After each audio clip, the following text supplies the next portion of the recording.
Matagumpay na nagtapos ang kauna-unahang multilateral maritime exercise sa ilalim ng balikatan. Ayon sa AFP, kabilang sa mga isinagawa dito ay ang photo exercise at surface gun exercise kung saan na-test ang live fire capabilities at communication skills ng tropa ng Pilipinas, US at France. Sa pamamagitan din umano ng MME ay mas napaigting pa ang kahandaan at interoperability para matugunan ang anumang hamon sa ating maritime domain.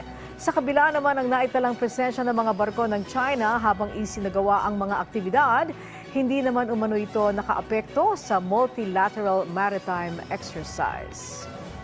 Satisfied sa performance ng mga tao natin. Dito makikita yung husay at galing ng mga sailors natin, mandaragat. Malaking opportunity to especially sa ating training. And nakikita ko yung excitement at katuwaan dun sa mga tropa natin na meron na naman tayong matututunan na bago coming from our allies and partners, especially during these exercises.